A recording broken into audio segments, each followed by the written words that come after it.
Hello guys, welcome back to the channel. In today's video, I'm going to show you how you can walk on Blox Fruits game of Roblox.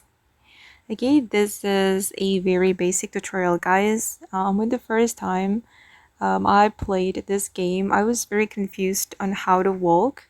When I click this icon, it will make my avatar run like this, and this one doesn't let me to walk, so I'm going to show you guys how you can walk.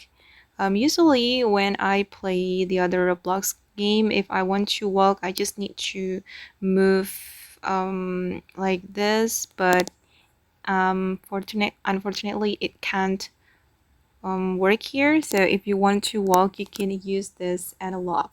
This one guys, you will see the controller right here, and then you can use it to walk. Okay, and this is for the mobile version guys.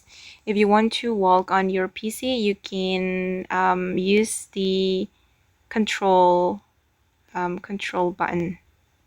Okay, just like this. If you want to walk, you use this controller or this analog.